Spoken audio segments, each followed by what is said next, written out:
AJ, there's 63 people waiting for the show to start. I say we don't start the show until we get 63 likes. You think that's fair? Make them pay their way in as like a cover charge. What is this? Like a local punk rock show? No. This isn't a local punk rock show? No. Then I don't know what we're doing. Nice. Oh crap, we got a lot to talk about, man. We should start the show. Do it. Okay.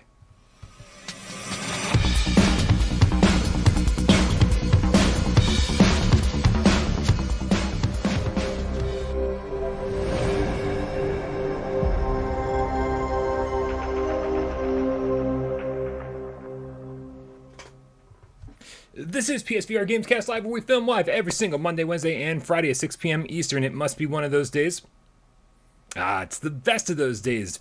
TGIF. My name is Brian Paul from this channel right here. PSVR without parole. And the sir, the gentleman, let's just go with the sir. I don't know why I find that so funny. The John. No, okay. I'm just going to be your prostitute for the rest Part of of my day. name. It's AJ from the Underground. PSVR. Underground. Keep it together, Brian. What is up, dude? What is up, Game Cats? I've already got the Happy giggles. Friday. Thank God it is Friday. Woo, what a week it has been. It's been a busy week for me, man. I haven't been around too much. I feel bad. I feel like I've been missing out, hanging out with my familia, the game Gatos. But yeah, man, happy Friday. Hopefully we can send you off into the weekend with some positive energy, some good vibes, and some sweet PSVR goodness. Yeah, Herman Hull sent a message, and he was like, man, I miss AJ. And I was like, we do too. Really, Herman? I missed you too, bud. Yeah, he's like, I know AJ wasn't thrilled with the beginning of my time being in charge of Sony. He's like, but hopefully I've made it up to him. Hopefully, like, our relationship is going to be mended and welded and smushed back together. I'm your prostitute. Love you too, Herman. All right, man. All right. A little bit of housekeeping. We want to make sure that if you haven't already, we should join our Discord. That link is in the description below. That's where this conversation and conversations like it happen 24/7. If you disagree with what we're saying after the show, that's a pretty good place to voice your opinion. We're always there. We're always ready to listen. If you agree, even better. If you want to get your name on that Patreon scroll at the very bottom of the screen that scrolls by constantly throughout the course of this show, make sure you go over to patreon.com/withoutparolegames, and it does get updated on the first of every month after all payments go through. So if you haven't seen your name because you joined this month, that's the reason. Also, keep in mind that this show is up on Spotify. It's also up on Apple Podcasts. It's also up on most streaming services of your choice. So if you're not the kind of person who wants to sit in front of a TV or a phone or a pad of some kind that shoots video for an hour, well, you've got some options. Go check us out over on Spotify. Great, man. You can play games and listen to this podcast on Spotify. You can play catch and release, but the only drawback to that is you can't see my aim controller, and that's what the show is all about. That's where, so you're kind of missing an important part, but still, cool features. I'll show you my aim controller. I don't know why mine's bigger than yours. Lies. Who knows? I didn't know they came in different sizes. You have the aim mini. The deluxe model, man. Aim mini. You can suck it.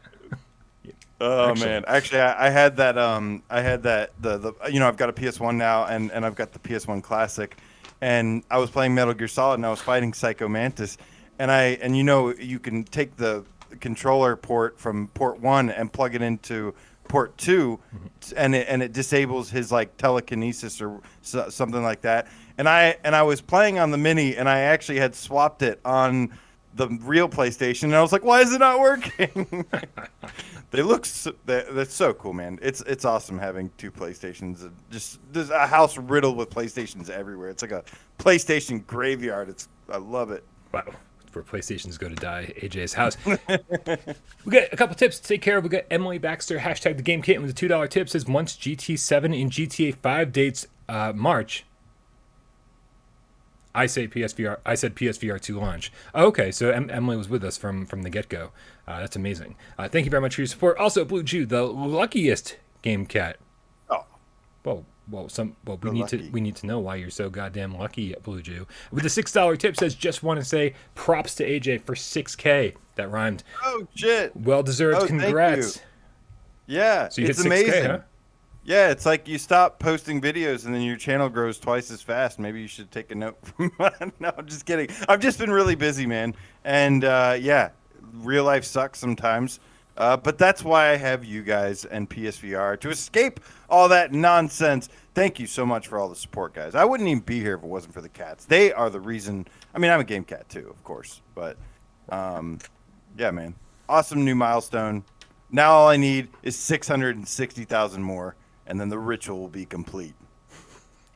Fantastic. I mean, based on the trajectory of Without Parole, that should only take another 32 years.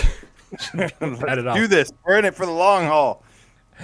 Super cool video, bro, in the chat with the $10 tip hasn't changed his GameCat name. Just pointing that out. Figured it out yet. I had the same reaction to GTA as your tweet with IOI developing a new 007 game. Would you rather see that come to NGVR and not see a Hitman remaster for the new headset, or get a remaster and not 007? Boy, I like that you're derailing us right from the get-go, man. I love this already. AJ, I've got a thought on this, but what are your thoughts on this? Well, I think that Hitman to me is the best James Bond game I've played in a long time. So honestly, either way kind of works for me. Like, I really want to experience Hitman again with the orbs. I know I'm a sick and twisted individual, but I really want to like feel it when I strangle somebody. I want to reach out and like really choke them and the haptics kick in and it's like, ugh! And yeah. I mean, sorry. Yeah. I'd probably, oh, shit, man. I'll probably go Hitman just because I know it's really good. But I hope they both, I actually think they'll both happen. I think they'll both happen too. And honestly, I mean, I don't know. I mean, I'd rather get Hitman just because it's technically 3 games if I had to make a decision. But honestly, what it seems like people are doing, and what people have done for a long time now, is use the old games in order to learn the new hardware. When we saw Naughty Dog port The Last of Us 1 over to PlayStation 4, it was them kind of coming to grips with the PlayStation 4 hardware and like learning how to develop The Last of Us 2 basically on new hardware. So I would say that they're going to use the Hitman trilogy in order to kind of come to terms and come to grips with learning how to develop for NGVR most effectively, and then kind of kill it with 007. That would be my guess. We get Dave Station VR with a $2 tip. What's up, Dave? Always good to see you in the chat. He says, Mr. 6K in the building. Glad you could join us, brother Dave. MST 6K. In the building. We also got Donatello the Scientist GameCat with a $20 tip. This is the first time I've ever read, by the way, one of Donatello's tips when he sent it, instead of being like 3 hours later. $20 tip, he writes, #hire AJ. How? Consider joining Without Parole Patreon for $1 a month or $12 a year is all it takes. These boys work hard for us and deserve our support. This goes for everyone, even the ones that sit back and don't say a goddamn thing. Thank you very much, Donatello. Your support is endless, and I love it. Yeah, we don't get crazy about the Patreon stuff. We kind of say it and then we let it go. But man, if you're hanging out and you get $1 to spare, patreon.com/withoutparolegames. It'll go much further than you think it does. Jamie out with a $2 tip says, Brian said the only good thing about INFP, I'm going to think he says Farpoint. The only good thing in Farpoint are the spiders. Jamie Al always he'll DM me something, some take that you have. He'll be like, and he did that one time. And he messaged me. He said, Brian, he tattles on you. It's so funny, man. Yeah. I love you, Jamie Al. And I say things in voice chat on our Discord just to get him riled up. He talks about how great Farpoint is. I was like, yeah, the only good thing about Farpoint is spiders. It's a legit something I said, even if it's not true. Man, dude. Okay, dude. We're talking about all these people that we love. The Patreon supporters and all the people in the chat right now hanging out with us, having a good time, hopefully. But there's a group of people that we need to thank because it's Friday. And who are those people, AJ? That is correct. We would like to thank those who support us in another way and change their name to something Gamecat, something Gamecat related, or something Gamecat adjacent, as you and something Gamecat adjacent would like to say. And this week, we have 2 new Gamecats to welcome to the Gamecat Dojo. Starting with Double Live Gonzo, the Game Cat Scratch Fever. Meow. Double Meow, Double meow, Live meow. Gonzo. Yeah, The he's been around Gamecat for a while. Scratch Fever. It's just a lot to remember. It's like it's hard to be like, oh yeah, but of course if I can remember PSN Harry Fella, Scott Jesco, PSN Harry Fella, Gamecat for Life, or whatever the hell that is, then Close. yeah, I mean, not I get it all eventually. Then eventually I'll remember Double Live Gonzo, the Gamecat Scratch Fever. Who else we got? We've also got Pumpkin Royalty Gamecat. We got royalty in the house. My time with everyone. I mean, how can you not look at that and not think of Penny Royalty? Like, I have no idea. I thought it was maybe like a petrifying pumpkin hybrid, Gamecat hybrid. oh no, Yeah, no, it's happening. I don't know how I feel about that. Actually, I do know how I feel about that. We all know how I feel about that. No shade. Pumpkins is doing his thing, and that's all. I just like him because he's just as big of a fanboy as I am. So nice. All right, guys. If you change your name to GameCat because you love us almost as much as we love you, please in the comments below any of our videos put hashtag GameCat when you change your name into something to GameCat, and then we'll give you a shout out on next Friday's show. I see we are already behind schedule.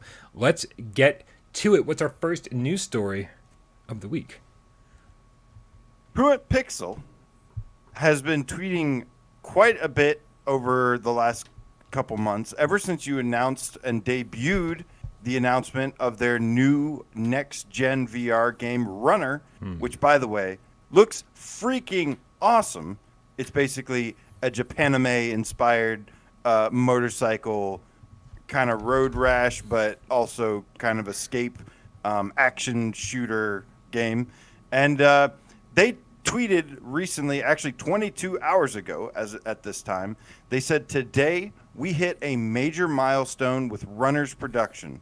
You won't believe what's coming." And then they put hashtag PSVR2. And then, so they've made a major milestone in their production recently. I don't know what that is yet, Brian. I don't think anybody knows what that is, except for the people over there at True and Pixel. But honestly, this is going to sound bad. I don't want it to sound bad, but I don't want to hear any more about Runner. I don't want to see any more about Runner. I want them to go dark. I want them to do their thing. I want to get everything to where it needs to be. And then after the launch of PSVR 2, come back and be like, "Hey, remember us? Remember how excited you were to play our game? Well, here it is, and it's super polished and it's ready to go." I feel like I've already seen too much, and I feel like if we keep seeing more, there's not going to be any surprises.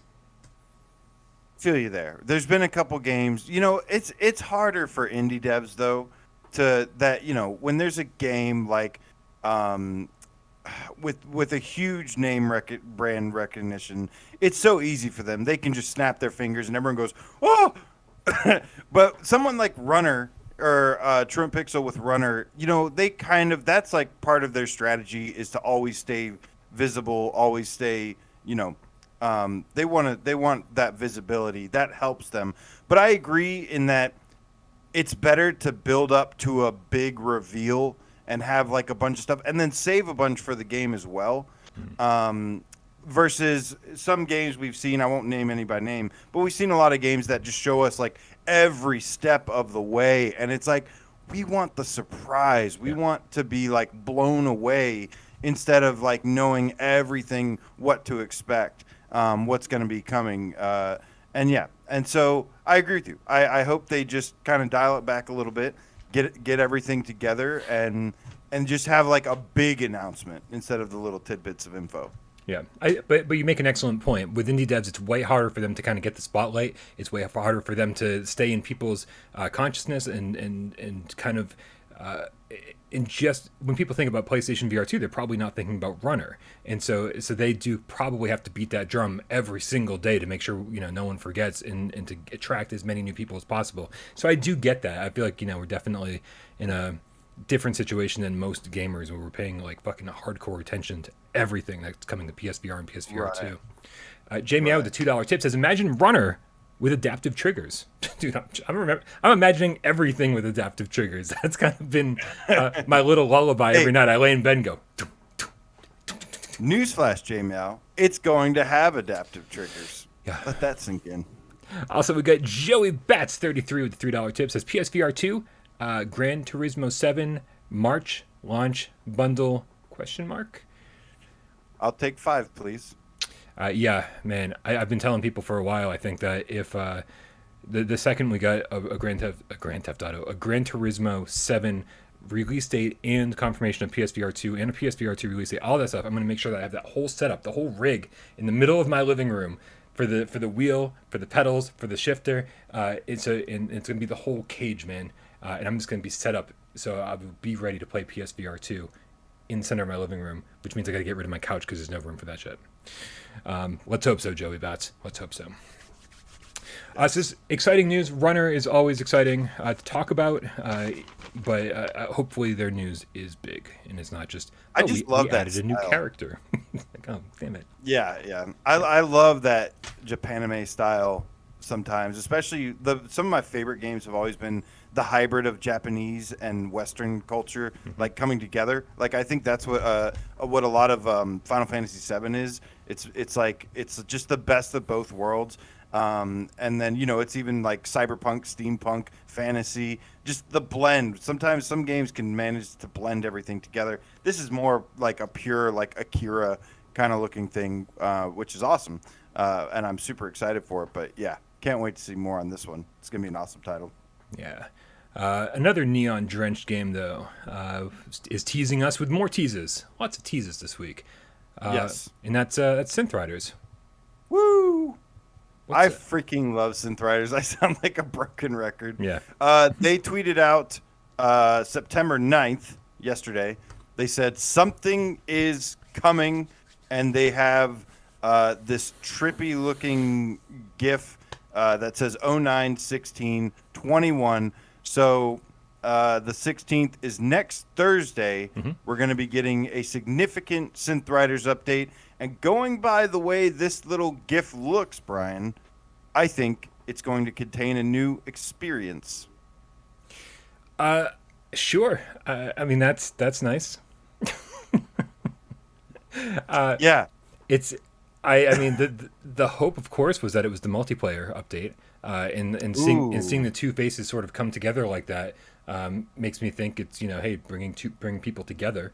That was sort of my first thought, but yeah, it could be a new experience, I suppose, or some new tracks. I'm gonna stick with the experience, and that this being kind of a teaser of what the experience might look like. But holy shit, if they drop multiplayer next week, good God.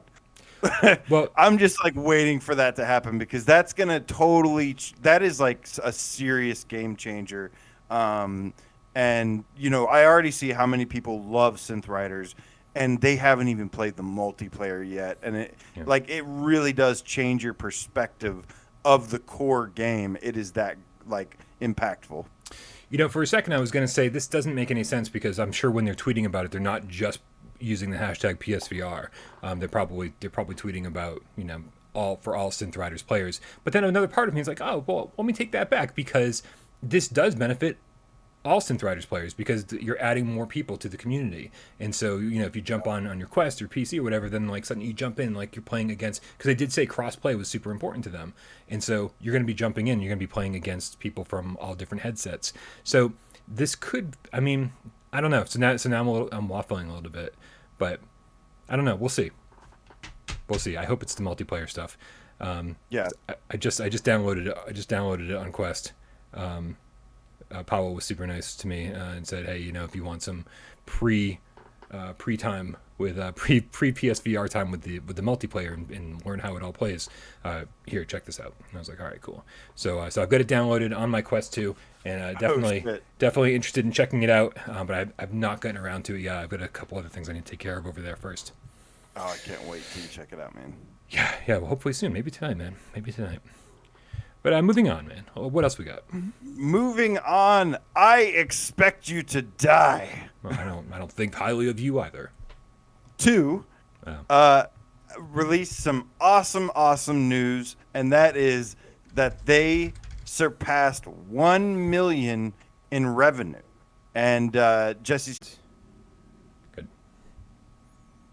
had this Crystal look on my face like, yeah. So, I Expect You to Die 2 has surpassed 1 million in revenue, and they said on the matter, quote, "We have been blown away by the support of gamers and VR enthusiasts from all over the world. We've received countless heartwarming messages from our players sharing their stories with the game, and we are so grateful to our existing fans and new agents who use their creativity and cunning to put a stop to Zorax's nefarious schemes," said Jesse Schell, CEO of Schell Games. And he says also, "This is an important milestone." I love this because he follows it up with a great message to everybody in the industry, in our little bubble. And he says, "This is an important milestone, not just for us and our business, but for the ever-growing VR market. VR first franchises like I Expect You to Die can succeed, and studios should pay attention to where the market is going." I couldn't agree more, Mr. Schell. Yeah. And this is something that I think is kind of admirable. Like, Shell Games doesn't just push out a new game every 8, 9, 10, 11, 12 months, right? This is their third game. They kicked off PlayStation VR almost with a launch title, I Expect You to Die 1. It was like a month, I think, after launch, and then it took years for us to get Until You Fall, and then we got this. And so these guys are all about quality, and I think it's important to say, yes, this is where the market's going, but also if you want to be successful, then pump the brakes a little bit and make sure you're putting out a quality product as well.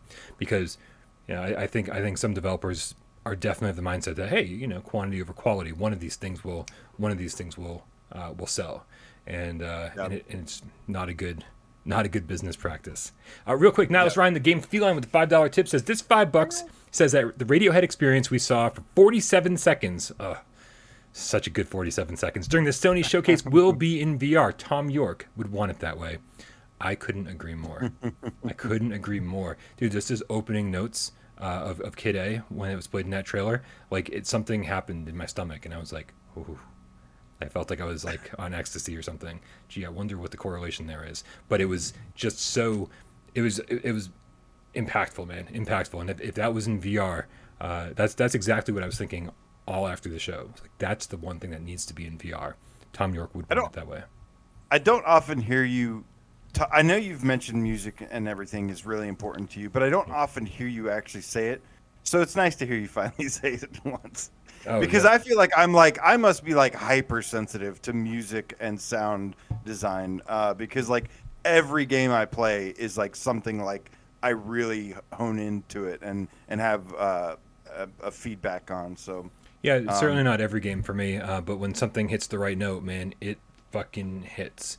And I think when it comes to games, a lot of it just feels like nice background music, nice background ambient music a lot of the times, and then something like Separation comes along and it is background ambient music, but like, man, it fucking made me cry. I was like, well, why did music make me cry?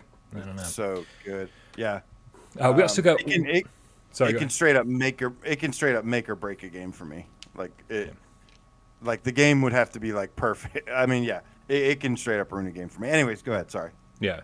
Yeah, and just throwing this out there, Radiohead is probably one of my top 5 favorite bands of all time. Absolutely love those guys. We got Waleed Sahid Faridi in the chat with the Canadian $5 tip. What up, Waleed? Says, considering the PlayStation 5 shortage and the general slow speed of Sony and delays, I'm not seeing PSVR 2 until late 2022. I do expect a reveal event soon, though. Yeah, that's I think that would be the general consensus. We're going to take a slightly different stance at the end of this episode when we talk about the possibilities of some different possibilities of some different launch strategies. But I think we're all pretty much in the same boat, saying, yeah, of course they want PlayStation 5 shortages to end before PSVR 2 hits. But it's always fun to take a different stance every so often. Jamie Out with the $2 tip says, AJ, remember Brian said Beat Saber had better music than Synth Riders? Yeah, I know, man. Well, he'll see the light one day. We also got, I guess. Where's my Panic at the Disco? Where's my Imagine Dragons? I don't know. Where's my Linkin Park? Sergeant Frosty with a $2 tip says, still recovering financially from the post-VR sale. I think Frosty said he spent like $150 on the sale.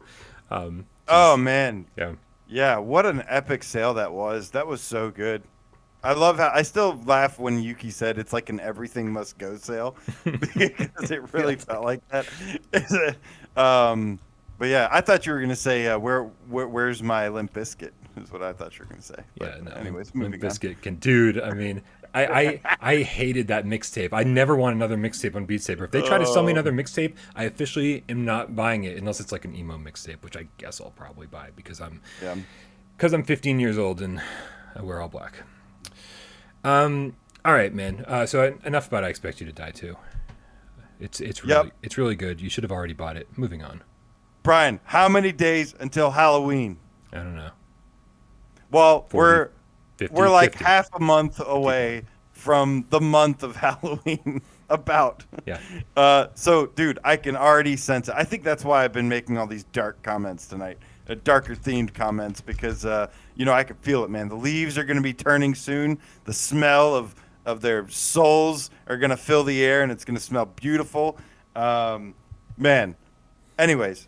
I almost forgot what we were talking about. Right. I mean, Swordsman VR. if you want to just take a time out, we can talk about like horror movies and shit for the rest of this. I would love to, and just I'm a big fan. Malignant came out at 3 a.m. this morning on HBO Max. Okay, the new James Wan movie, and I've been dying for this. I've been so excited for this for months, especially ever since Conjuring 3 sucked. And so then I was like, oh sweet, it's gonna come out at midnight. And then I realized midnight Pacific, like that coast. And so 3 a.m. here, and I was like, I gotta go to bed. And so I just happened to wake up at 7 a.m. and I was like, good enough. It's still kind of dark out. The blinds are shut. I brewed some coffee, laid in bed, and watched Malignant at 7 a.m. It was a very enjoyable experience, even if it wasn't the horror movie that I wanted. That's all I'll say. Yeah. I'm actually a huge horror fan myself. You wouldn't know standing next to you. But I am actually. The music just touches me so much. But anyways, man, Swordsman, man, our guys over at Synth Studio, they are releasing an update, a new Halloween update entitled Hell with one L. I don't know why, but it says Hell has heard your legend. The goddess of the underworld voyages to medieval Earth this Halloween. New boss fight in a 2-stage arena featuring combat and mechanics never before seen in Swordsman. Stay tuned. There's a lot to unpack here, man. There's a lot to unpack yes. here. And first, let me show everybody the image in case you haven't seen it. Let's bring that sucker up. That's almost what I wanted to show you. Oh yeah, it looks awesome. It's on the thumbnail as well. The new boss. Yeah. She looks sick as hell, man. She looks super cool. Yep. Absolutely. And so, always excited for new Swordsman updates. Real quick, iCarly the Game Cat with the $5 tip says, I am the proof of Brian being 15 years old, which is, yes, I love iCarly. Living proof. I will not apologize for that, although I will apologize for the new series, which is just fucking pretty bad overall. Anyway, this is exciting. This is exciting because for so many reasons, man, there's so much to unpack here. First of all, when Synth Studio says they've got something for Halloween, immediately I'm like, okay, those guys know what they're doing. They're going to make it themed properly. It's probably going to be creepy as hell. The arena is probably going to be amazing, and the boss is going to be fun to fight. But there's way more here than that. Like, way more here than that. And the first part of this is, what did they say? The multi-tier arena? 2-tier arena? What did they say? How did they phrase it? 2-stage arena. Bambino Ramos, iCarly was not always bad. Listen, we're gonna have to duke this out. iCarly was great. Okay, we won't get into this now. But it really was so good. It's so good. Anyway, was it 2 what arena? 2-stage arena, Brian. 2-stage arena. So what do you think that means? Do you think it's one of those like old NES style things where the boss has 2 forms and like and some shit changes halfway through? What do you think? I mean, maybe. I think there's 2 stages, and I think the second one, you're going to hell. Yeah. You think it's like a Dead or Alive stage where like everything like falls apart and then like you fall like 30 feet into the next section? Dead or Alive? The volleyball game? I mean, they did a volleyball game eventually, but there was like 5 fighting games before the volleyball game. Oh, I never got into that series. I thought it was He's all like, about he's like the just physics. the volleyball. That's all I got into. Yeah.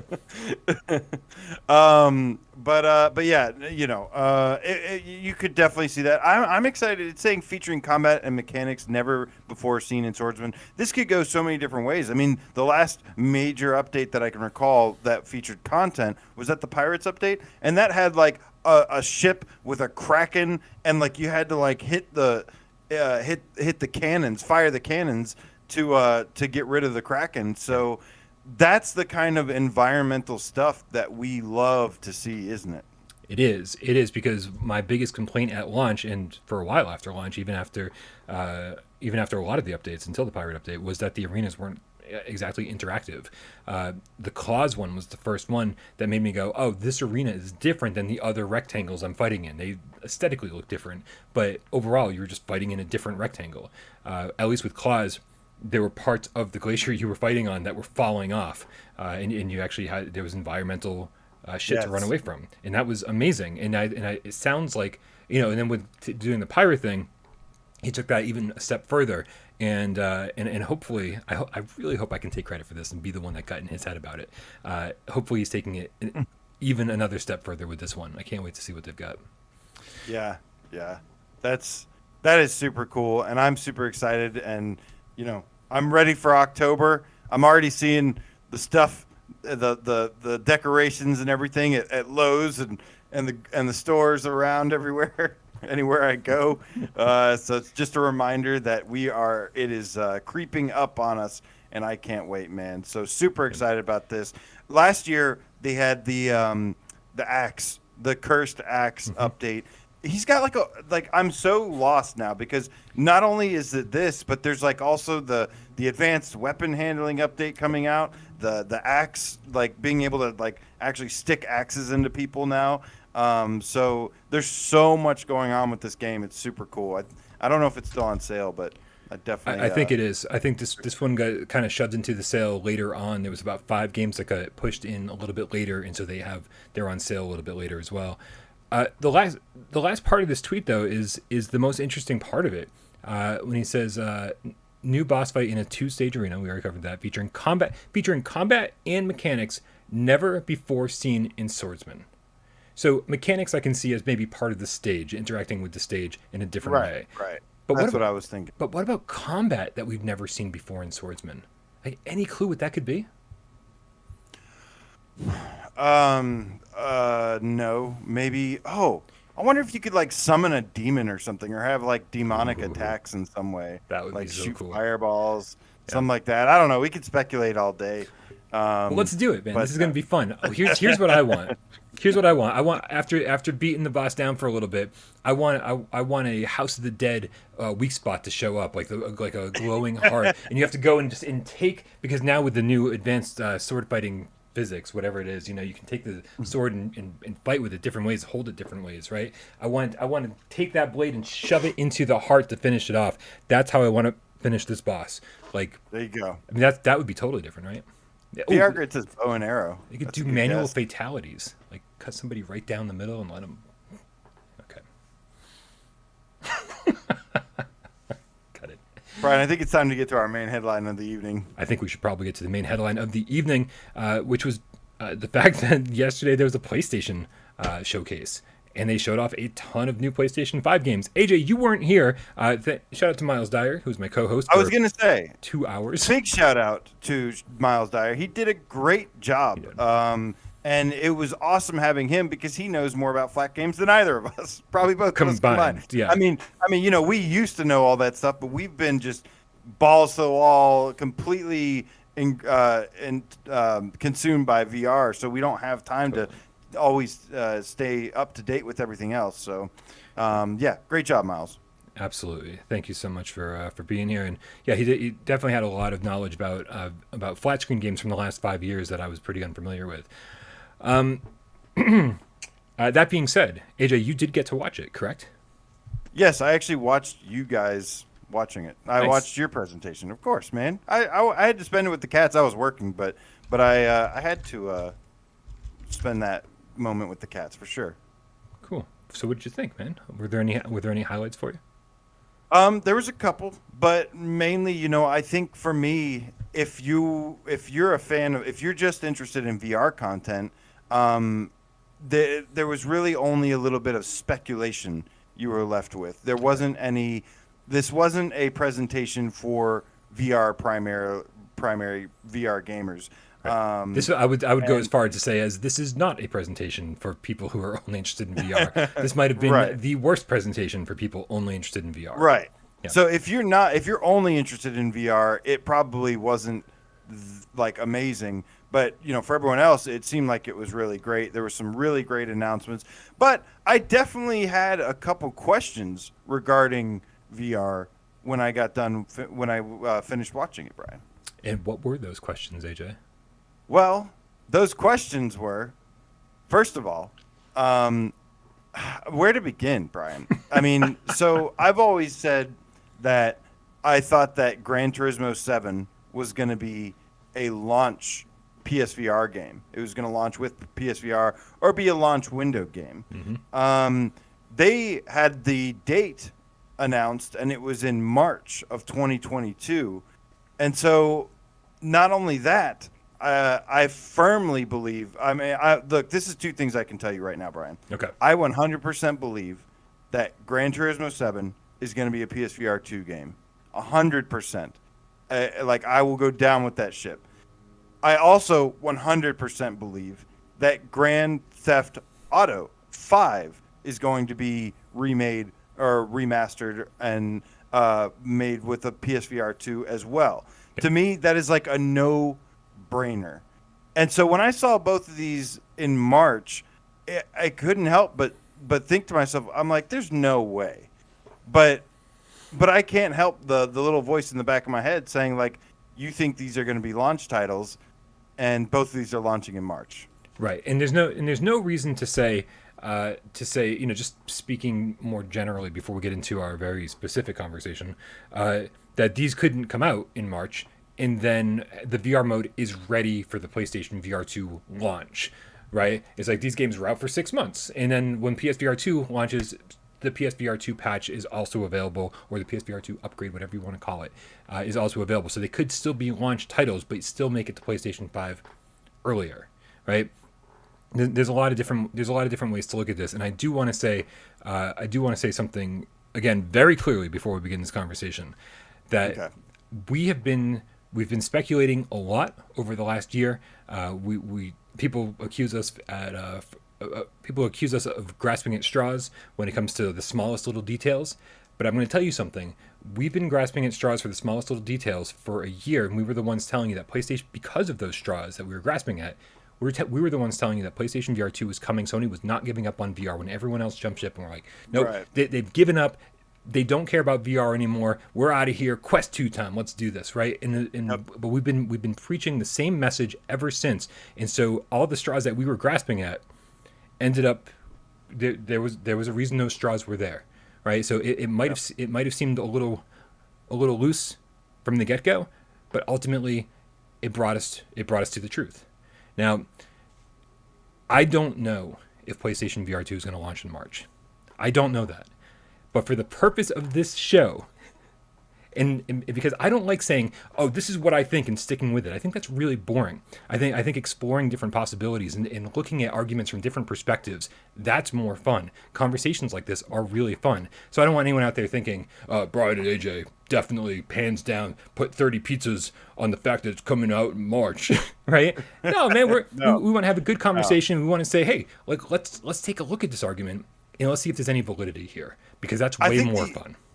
Yeah, I agree. And I think the only thing I've said that was like concrete was that I think by February we will know like we will know the headset looks like, we will know, maybe be able to pre-order it, maybe know the price. Maybe price is a stretch, but I think by February we will at least know the headset and know a lot of the launch games or a lot of the games. Yeah, I mean, I definitely think that we're going to know pretty much everything by February, to be honest with you. Late February, yeah. I mean, I think by the big, I think I think before this year is out, we're going to know a ton of shit. I don't think the PSVR2 showcase is too far behind. I do feel like that they are gearing up in one of the first. Well, go ahead. That's before you go move forward. That's actually what I originally mentioned, the runner thing too, the runner update, because they said a storm is coming on August 29th, and they put hashtag NGVR, hashtag PSVR2. Yeah. So, they might know something. They might be hinting at something big coming. Well, so let's start with this Grand Theft Auto stuff that we talked about on the breaking news report today. First and foremost, there were a couple scenes in particular during that Grand Theft Auto segment that looked, as far as I'm concerned, like they are definitely in VR. Did you see those little clips, those little segments? I did. I saw them from your video, and here's the thing. This is going to go up and down a little bit. I've seen that before, where they originally showed the Gran Turismo 7 footage, and there was like a split-second clip where it looked like a person was looking around in VR, and I was like, I was 100% convinced that was VR footage. The most recent Gran Turismo 7 update actually showed more of that camera footage, and it wasn't just inside the car, it was outside the car, it was different angles. And this is the difference, though, is that with the Grand Theft Auto footage, it actually shows that and says enhancements or enhanced or something like that while it's showing that. And that was a little bit different. However, Brian, when you read the PlayStation blog, it says players can expect a range of technical and graphical improvements across the entire experience, including performance enhancements for select vehicles in GTA Online. So that could be something alluding to that. But it was a little weird that it was like so non-specific. But that being said, man, I mean, I've said it over and over. I still think Grand Theft Auto 5 is without a doubt coming to PlayStation VR 2, and so is Gran Turismo 7. It's just a matter of when, not if. Because one reason, Brian. Sony wants to sell headsets. If you want to sell headsets, you just put Grand Theft Auto and Gran Turismo in VR on PSVR 2, and boom, millions of headsets sold from those two alone. Right. And the fact is, for anyone who was asking about why am I 100% convinced that Grand Theft Auto 5 is coming to PlayStation VR 2, I mean, we've been talking about this for a year now, easily, where we thought LA Noire, the VR case files, was a good experiment for them. Again, we talked about this earlier in the episode about how developers like to use existing IPs that they have to experiment with new hardware. So they're not kind of like going all in with a new IP or a new entry of a beloved IP without having figured shit out first. So LA Noire VR case files, that was a strange thing to put into VR. It worked, and that was a good test. We also know that that Rockstar was hiring people for huge VR games. We saw those job listings. We also saw that Sony and Rockstar have a great relationship, and there's a reason. They are. I won't even. I promise you, I won't even talk about Agent on PlayStation 3 during this conversation. I promise you. But in the back of my mind, I'm like, there was a deal there that never came to fruition, and Rockstar kind of always owed Sony something. So it might not be a first-party AAA flat screen game, but it might be a first-party AAA VR game. And then on top of that, there's the Grand Theft Auto 5 online that's free for all PlayStation 5 owners. So there are deals behind the scenes happening between Sony and Rockstar that just make perfect sense. There's no reason for this game not to. It is the third iteration of this goddamn game, man. It was a PlayStation 3 game. This is 2 generations later. Brian, look, you don't even have to go to those lengths to explain. I already did. Why didn't you stop me 3 minutes ago? Because I don't like hearing myself talk for too long. I'm caffeinated. I'm going to go on all night. Okay, look, they've already announced a partnership with Rockstar Games, haven't they? PlayStation, and that was like the whole thing. They announced this at the beginning of the PlayStation 5 showcase, the original one. They've already announced the partnership, so like think about the games that Sony has tossed money at: Resident Evil 7, Hitman 3, Hitman Trilogy. Some of these games that they've given money to just to bolster the platform's exclusives and games, and like I said, man, if you want to sell these headsets, I love indie games. I love indie games to death. I will fight for every indie game to the death that I believe deserves to be, get the recognitions it deserves. But that being said, indie games don't sell headsets like AAA games do. Definitely These games sell headsets. Yes, absolutely. Absolutely. Yeah. Listen, real quick, I want to give a shout out to Joey Bats33 with $5 tip. Says, I hope they kept track of all those who needed the PlayStation VR camera adapter. We should get auto invites first to pre-order PSVR2. Scalpers blow ass. That would be really nice if they had some sort of system to do that, man. It'd be really, really nice to let PSVR 1 owners and PlayStation 5 owners get in before the scalpers do. Or keep the scalpers out altogether, man. But yeah, dude, getting back to this, the Grand Theft Auto shit. For me, Grand Theft Auto again came out on PlayStation 3, PlayStation 4, and I mean seriously, why wasn't this a launch title? Grand Theft Auto on PlayStation 5 should have been a launch title. There was no reason for them to hold it back whatsoever, and I think we're figuring out what the reason for them holding it back is. Like they want to debut it, they want it to be this brand new experience, and people talk about. Like some online social hub, right? Some place to hang out with your friends in VR. We're talking about PlayStation Home, but man, what about Grand Theft Auto Online? Right? I mean, yeah, I think it could be all of them. I mean, look, in the context of the conversation we're having here, I think it makes perfect sense why it was delayed. There's no reason that would take that long. And to me personally, I feel like Grand Theft Auto has got to be one of the easiest games to convert to VR. I mean, didn't they already do a first-person update for 5 like years ago? 6 years They've ago. Already 6 years ago. 6 years ago. Yeah. This is, I mean, look, it's like one of those Skyrim deals, man. This is a game that still has like some longevity to it. Mm-hmm. It still has legs for days, and VR is, there's been a lot of stuff with the PS5 where we've seen glimpses of the next gen, but I don't think we're going to see the super big next gen flat games until for some time. Like, we've seen glimpses of it, but nothing that really screams like this is next gen. But I think PSVR 2 is that answer, is the next gen answer. And I think they're waiting for sales to catch up to the point to where they feel comfortable releasing it. Yeah. No, I totally agree with that. Totally agree with that. Listen, the next bullet point I have is the controller reveal.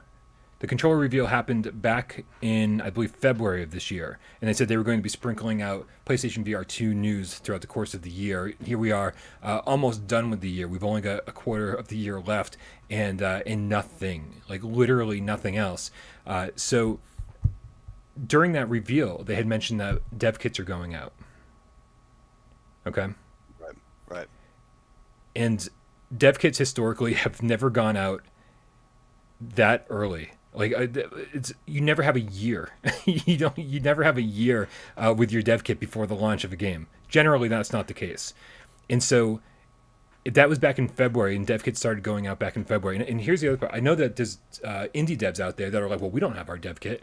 Dude, there are indie devs out there. There are indie devs out there who can't get a PlayStation VR 1 headset. Arcadia VR, trying to bring Hinge to PlayStation VR 1.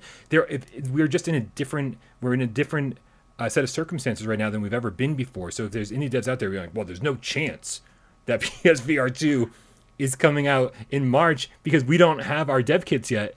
Well, people can't get a fucking PSVR 1 dev kit. You better believe that the people who need those dev kits have those dev kits. And it's just right now, it's just bigger companies, bigger developers, and to make sure that they have like this, solid launch. I just want to say that, like, I really think that is when people say that there's not enough time between now and then, there's not enough time between now and March to get games ported over to PlayStation VR 2. I just don't believe that, because a lot of PC games and a lot of Quest games can be ported and greatly enhanced over the course of 6 months. 6 months is a pretty decently long time to port a game. You know, Especially when that's the already made. hardware has had VR in mind. Like, it's a different story when it's weaker hardware, experimental hardware. But when this is designed with VR in mind, this is not a tacked on thing. This is a new headset, new controllers, a really powerful, 10 times powerful system or something like that. At least from the PSVR, PS4, base PS4, it's 10 times more powerful than these tools. Like I've said it, before. They iterate the every new gen to make things easier for developers to make and thus we get more games at a faster rate, higher rate. When the team doesn't have to spend so months and months trying to optimize it for weak hardware, it certainly shaves off a lot of time. Yeah, absolutely. A lot of devs have had a hard time bringing their games to PSVR 1 because of the OG PS4, and this is not the same situation whatsoever. Jamie out with the $5 tip says Grand Theft Auto 5 was by far the best-selling game in 2020. It outsold The Last of Us 2, Game of Thrones. Yeah, this is about money, man. This is about money, and if you want money, you put Grand Theft Auto in VR. What is GOT? All I can think of is Game of Thrones. Ghost of Tsushima. Ghost of Tsushima. I was like, that's not God of War. My brain just fried. And Yeah. Miles Morales combined just last year alone, and of course that being the 8th year that the Grand Theft Auto 5 was out. So, yeah, 100%, 100%. So Jay, here's another point I got for you, Brian. talk to me. I totally agree with the sentiment that, they haven't released PSVR 2. They haven't shown it off yet. A lot of stuff has been because of the supply and demand for PS5. They're still trying to get PS5s distributed to everywhere they can as much as possible. And I 100% agree with that. And it's unfortunate, but hey, we survived a pandemic. Mm-hmm. Things could be a lot worse. We are on the recovery. We are on the up and up, slowly but surely. But the thing is, that's not going to last forever. So to me, they've talked about that. Well, now they're getting their structure, their infrastructure straightened out. They're getting more supply. They're increasing it. They're having some success there. But they're still going to have trouble meeting the demand because there's so much demand. There's at least, maybe not at least, but you'd have to imagine there's somewhere around 100 million potential buyers of PS5s. And to me, if you can't meet the demand ever, then what are you waiting for? There's no, we need to wait until 2025 because that's when there'll be 100 million PS5s out in the wild. To me, it just doesn't make sense that way. So that's one of the reasons I could see it launching earlier. When are you going to say, okay, we've waited long enough?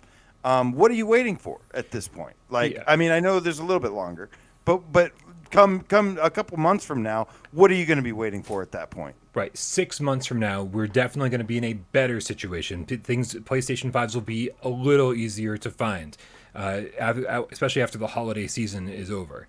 Things are gradually getting better. It's easier to find them now than it was a year ago.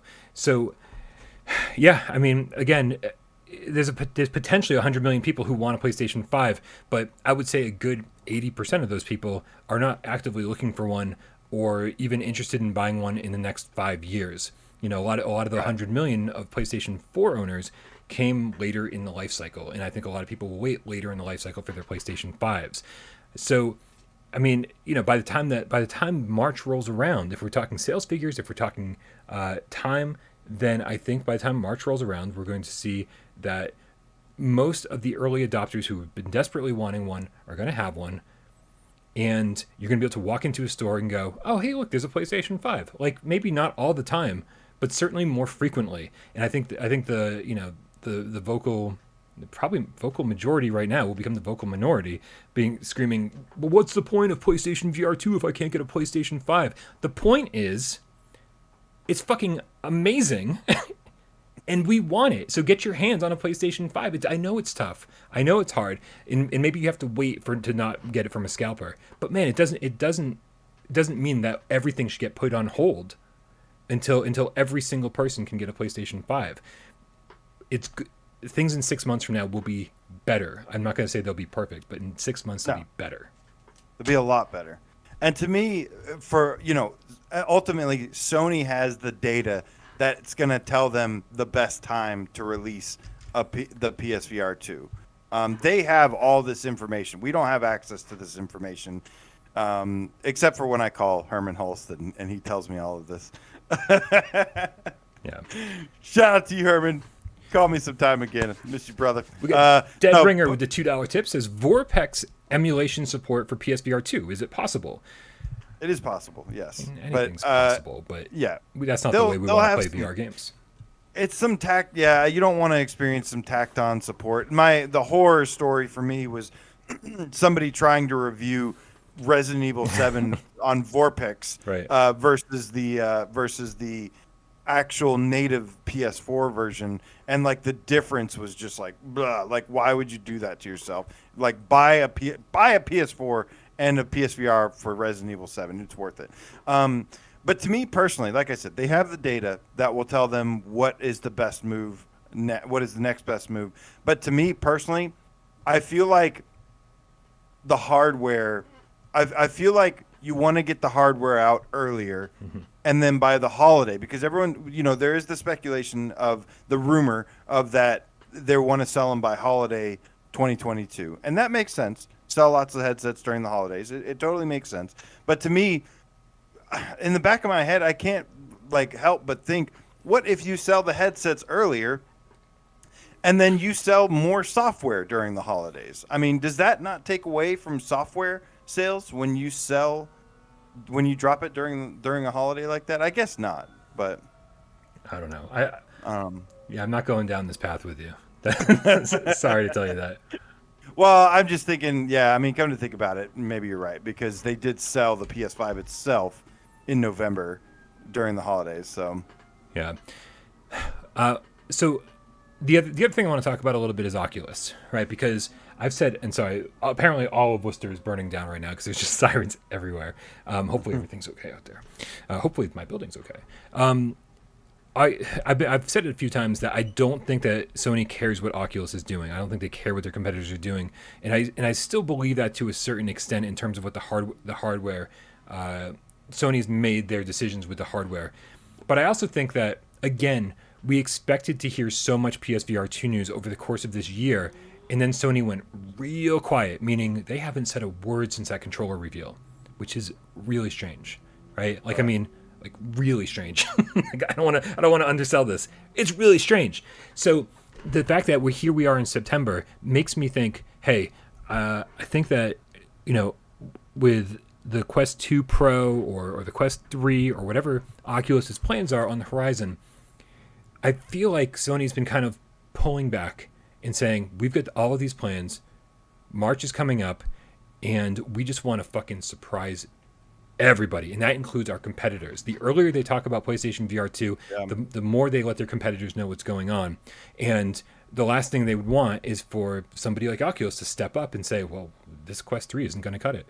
We want it. We side by side. You show screenshots of PlayStation VR 2 exclusive games versus Quest 2 exclusive games, and the difference is going to be night and day. And that's the last thing that they want. Sony's going to get on a stage and basically just be like, boom, it's going to be a mic drop moment. And it's going to change the landscape of VR. So I do think that they're waiting to see what Oculus is doing. I really do. I think that that's part of the silence here. And that would definitely go hand in hand with what they did. I mean, if you remember with Xbox, when because they have competition all over the place, I think they waited for Xbox to make their first move, and they said, okay. And then they did their PlayStation 5 showcase and absolutely smashed it. So I could definitely see that being a possibility. To me, I kind of think about, I don't know I keep hearing that Oculus Quest 3 is not happening anytime soon from a lot of people that I, consider would know at least more than I would about the situation. Yeah. So, if that's the case, then we could end up waiting a long time to hear. But to me, yeah, I think Quest 2 has a bit of a situation where they just, that headset's not even a year old. Neither yet. was Quest 1. Yes,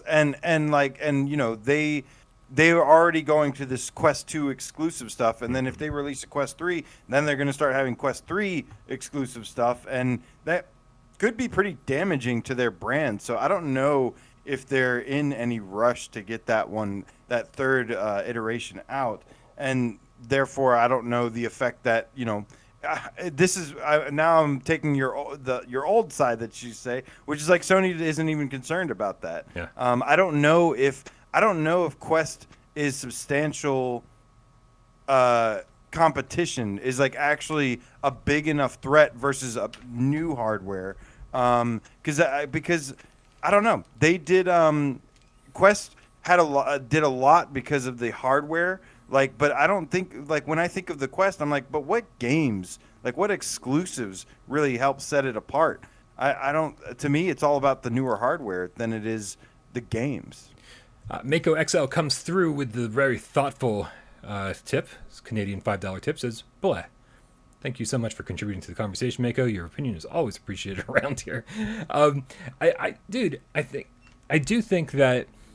think the public perception of PSVR 2 right now is hilarious. You look at people who either haven't been following it or people who have been following it and just have very strong opinions of their own, which is great. But the public perception right now is either holiday 2022, which is reasonable, I think.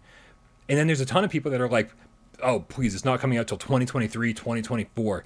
And that's public perception, man. And I do think that if everyone's sort of taking stock of public perception and saying this and taking it as truth, then Sony could surprise everybody, including their competitors. And so they've been holding their cards close to their chest. They've been having this March date for a while, and everyone's like, "Oh, no, 6 months from now, that's way too soon." Are you kidding me? If they had an event next month and said pre-orders going live now, and then the hardware's coming out in March, people would be like, "I have to wait 5 months after my pre-order. I have to wait 5 months to get my headset. That's going to seem like an eternity." Right? It suddenly goes from being 6 months isn't enough time to being like, holy shit, 6 months is so long, man. Why do we have to wait so long for our headset? Right? And I just think that is exactly what they're doing right now. What do you think? They haven't said anything all year, AJ. There's a reason. They're going to surprise everybody. They want to surprise everybody. Well, I sure hope that they do something on the big stage like the showcase we saw yesterday, but focused on PSVR 2. I don't think they're going to, I hope to God that they don't treat this like a tacked on thing, like it was kind of with the first gen. And I don't think that's going to be the case here because people are ready for PSVR 2. Yeah. That's the difference. That's the difference between now and 5 years ago is that people have seen, okay, this is pretty cool. But some people, like maybe your dad, for instance, don't think that the hardware I'm not calling out your dad. I'm sorry. Maybe I did. Maybe I am. I think so. That's okay. But no, there's a lot of people. I mean, just the mainstream audience, they weren't ready they didn't want the growing pains. They just want the final product. Mm-hmm. So there's even going to be some of those people during this next gen. But I think this is going to be a huge leap forward. I think this is going to be a complete game changer. And I think Sony's going to go big with it. And so they have to kind of space it out a little bit. They have to space it out a little bit. And it's not going to be some 3-4 year gap, that's for sure. But a year, no more than 2 is understandable, especially again because of the pandemic. You take the pandemic out of this and we're getting the PSVR 2 in a couple months. Mako 100%. Mako XL with a Canadian $5 tip says chip shortages dictate 2022. I bet Sony wanted 2021. Happy now, Bucko? Yeah, I am. Thank you so much for contributing to the conversation. What I just said. Yes. Yeah. But other people have told us that the chip shortages aren't as big of a deal for PSVR 2 as we think they are, based on the components that are inside of it. And I'm not gonna go any further with that, other than to say I don't know shit about which chips. It's because of PS5s. It's the right. the conductors. Right, but it's for PlayStation 5 though. Like basically the PlayStation VR 2 is a glorified monitor. Right. Right. So it doesn't actually affect PlayStation VR 2, it affects the consoles. And so I don't really see the correlation there. I do understand the PlayStation 5 shortages, but the chip shortages specifically I don't think has anything to do with PlayStation VR 2. So where are we at? This with all of this said and done, with all these arguments out there, do you feel any more confident that PlayStation VR 2 could launch in March than you were at the beginning of this conversation?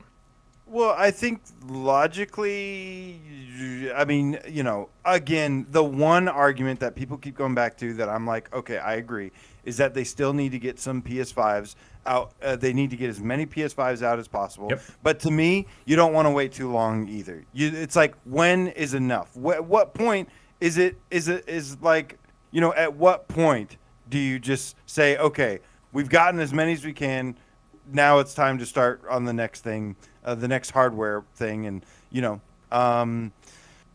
for me, I think we got delayed maybe up to a year because of the pandemic, which is understandable.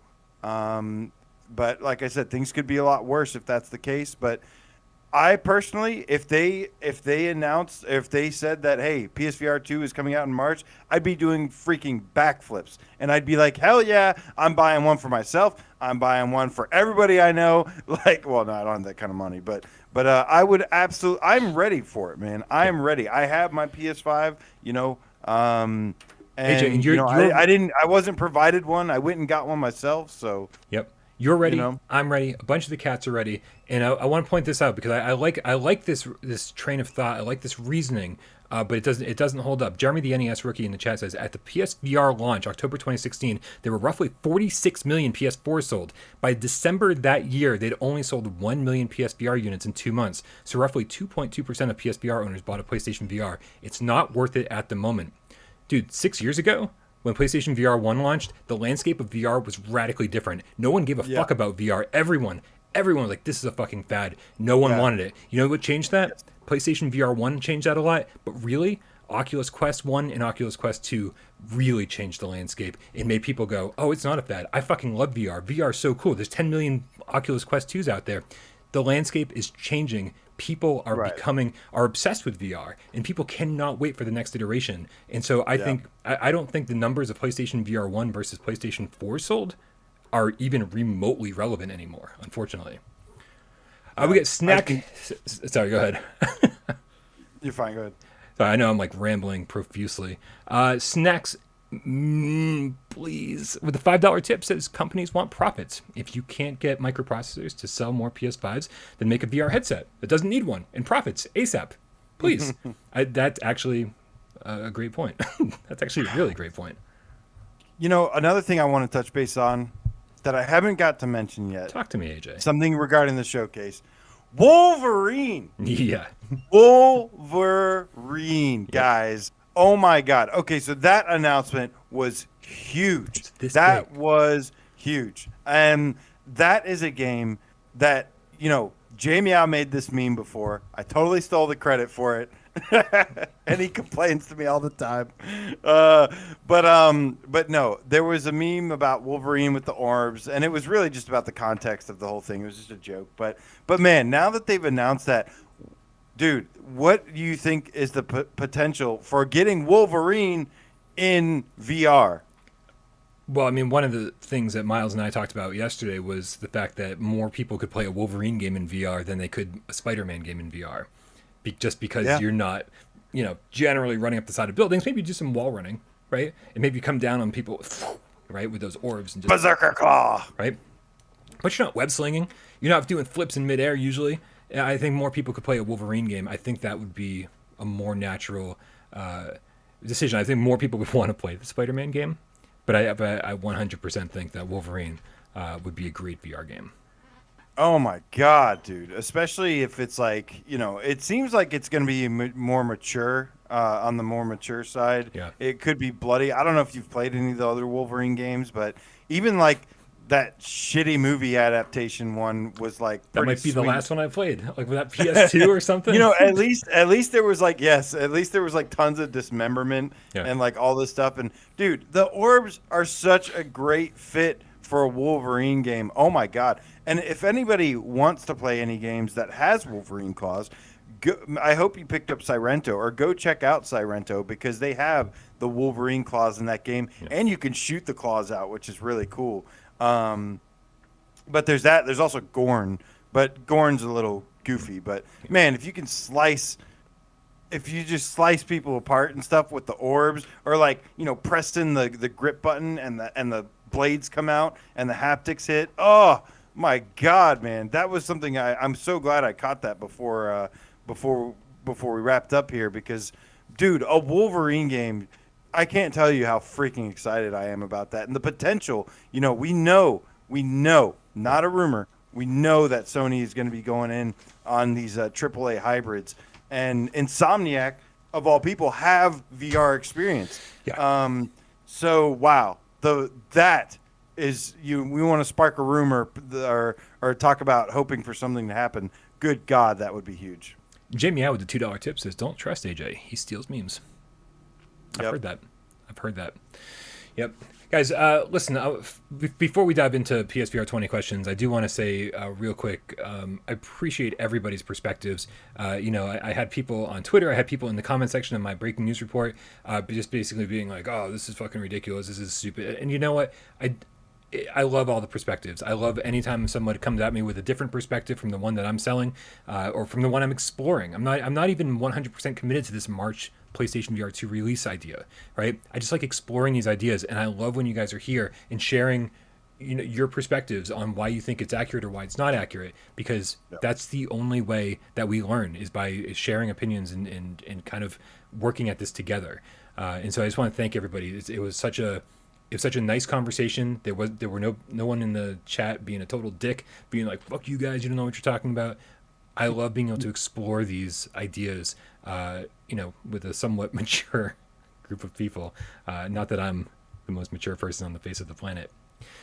So thank you guys. You're awesome. But Bambino Ramos, iCarly, listen, this is one opinion. He did that just to get you, and he got you. He did. He got me good. He got me real good. AJ, you're the host of PSVR 20 questions. I'm going to put 6 minutes up on the clock. It's my job and the job of all the cats out there to figure out what PlayStation VR game you're thinking of. We got 20 yes or no questions to figure it out. Do you have a game picked out? I do have a game picked out. Yes. Great. I was prepared. Yes. I'm very happy to hear that. PS5 4K gameplay says, "I'm all in on March." Old Darts, I was just trying to read. What will Sony's next PSVR presentation be? Games or headset reveal? Ask Both. Old Darts. I think they're going to blow us the fuck away. That's why I think it was supposed to be sporadic throughout the course of the year. Hey, here's the headset. Hey, here's a couple games. Hey, here's the controllers in action. Here's whatever, right? But they held back for so long. I think they're going to blow it all out in one event and say pre-orders go live now. And then we'll ship those fuckers out in 5 months. I think it's gonna happen. Yeah. I think it's gonna happen next month. I really do. Headset, Gran Turismo 7, Grand Theft Auto. Almost. There's a AAA game that I know about.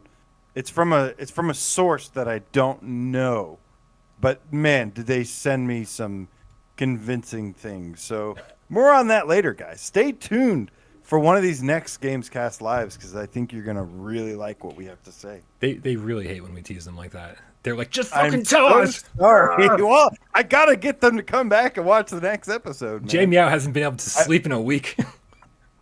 He's just lays in bed going, what do they know? Oh, well, Jay Meow just said say orbs. Orbs, Jay Meow, and he will forgive me. All right. Dude, we are running way over. Let's get this game started. You ready? I am ready, and I'm ready to take count on each one, too. All right, here we go. Let's do it. Here we go. 6 minutes up on the clock. Does it have aim support? It does have aim support. Ooh, we're off and running, guys. Is it multiplayer, or does it have multiplayer support? It does not have multiplayer. Okay. So, single player, aim game. This is huge. I mean, really, how many aim games are single player only? I can't. There was that puzzle game that you used. Is is it a puzzle game? It is not a puzzle game. Oh, okay. Jamie out with the $2 tip says, "Don't you fucking tease me like that." Alberto, my poem, the game, Gato says, "Is it iCarly?" It is not iCarly. Oh, now we lost.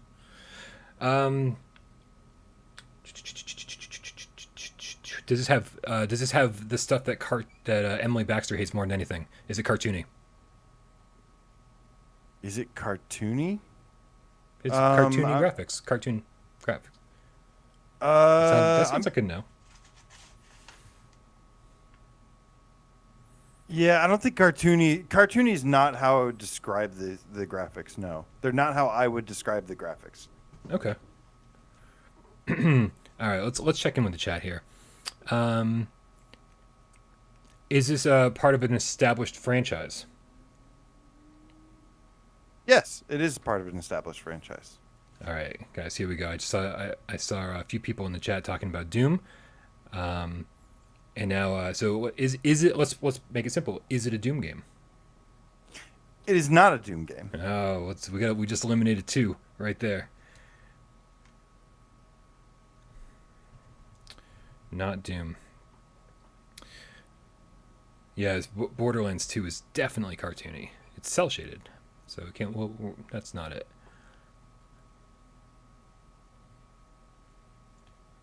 I mean, I guess you did stumble on that question. Does this game have a shit ton of DLC that got added in after the fact? This game does have a shit ton of DLC that was added in after the fact. Is it Borderlands 2? It is Borderlands 2. Nice. That is 1, 2, 3, 4, 5, 6, 7, 8. You didn't beat my record of 7. I thought you were going to, though. I thought you were going to. What are you going to do? Borderlands 2. Yeah, is that cartoony? I mean, I see where you struggled with it, and I'm glad that I kind of. I mean, everyone was saying cel shaded, and I would have said yes, it is cel shaded. Yeah, I mean, it's a mature type of cartoon, right? So it's like cartoony makes you think of Job Simulator or Just in Time Incorporated or something. So I totally get that. Yeah, that was really. We've been good at this. We've All been right. good at this lately. Well, guys, it is time to get out of here. Thank you so much for spending part of your Friday with us. I hope you all have an amazing, amazing weekend. We want to make sure we give a shout out to Miles Dyer, who's running our Instagram account, and of course, who co-hosted the show with me yesterday. I want to give a shout out to Sci-Fi Gamecat Henry, who's going to add timestamps to this later on. Thank you for still doing it, my friend. Also, we got Jay Meow, who's making sure this thing gets up on Spotify and Apple Podcasts and different streaming services. And, of course, getting that website up and running, because, holy crap, I totally forgot about the website until I just said it just now. I got to get back to that ASAP. And, of course, all the moderators who are doing God's work out there, making sure that the chat runs smoothly, the Discord runs smoothly. So don't forget, guys, head on over to Discord. The link's in the description down below. That is where this conversation happens 24/7, and we hang out all the time. So come hang out with us. We love you so very much. AJ, anything you want to add before we get out of here? No, man. Everyone have a wonderful weekend. I got a couple new games for Saturday Night live streams. I picked up some stuff from the Hong Kong store. I got Bike Riders VR, Toys Clash. Who convinced you to get that? Was Orsi convinced you to get that shit? No, I just went on a spree. Okay. I got Kowloon's Gate finally. Nice. And I got us what's that, People Wandering, but nice. I'm saving that for October, man. Nice. That's my 1st of October stream is People Wandering. I demand a 7-hour Kowloon's Gate live stream, please. Yeah. Guys, if you don't already subscribe to AJ over at PSVR Underground, make sure you go check out his channel, subscribe to him. He just hit 6,000 subscribers. We're very, very proud of him. Let's get him to 7K. Big giveaway coming soon. Ooh. I have it's 6,000 subscribers. I have 6 codes I'm giving away, both 3 North America and 3 EU. Didn't forget about my friends over there across the pond. So love you guys. Thank you for the support. You're not gonna tell us what game it's for? Not yet. No. Oh, how much am I supposed to care about that? Good games. Let's just say really good games that aren't even that old. Alberto Mapam in the chat reminds everybody to please hit the like button. We got to counter any of the haters out there. Any of the people who roll by and hit that dislike button, we got to counter the fuck out of those people because they just, who cares about them? All right, guys, let's get out of here. Can we cue the cat? Cue the cat, Brian, because I want to say have a great weekend to old Darth who says 666. Scary. Shades of gray matter. Ooh, metal.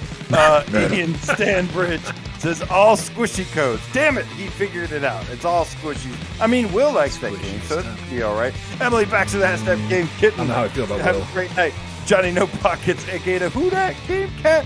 Thank you so much, man. It's it's a slow crawl, it's a grind, but I'd rather have quality over quantity any day of the week. Ask Brian. Mick Coles, bye-bye to you as well. Zach Attack, meow. Justin Cassidy, meow. the Funkadelic Game Cat stationed underground on parole. Well, I was late, so I'm going to watch from the beginning. I hope you enjoy. It was a fun episode, man. Guys, son, fist bump to you. LC2552 Beats, the musical Game Cat says NGVR hype. Yes, I couldn't agree more, dude. Next gen's gonna blow us away. Eventually, once I figure out how to share that AAA game I know about, I'll let you guys know. We'll do it together. Alberto, my paw, the game Gato. Thank you so much. He says, almost forgot to hit the like button. Saludos, people. Saludos, my friend. Stay thirsty. Go green and game on. Oh, yes, I know. It's all my fault. Reth is a game cat that sleeps all day. Says, Candy Love. Candy Love. I know. And Deborah won. Mm-hmm.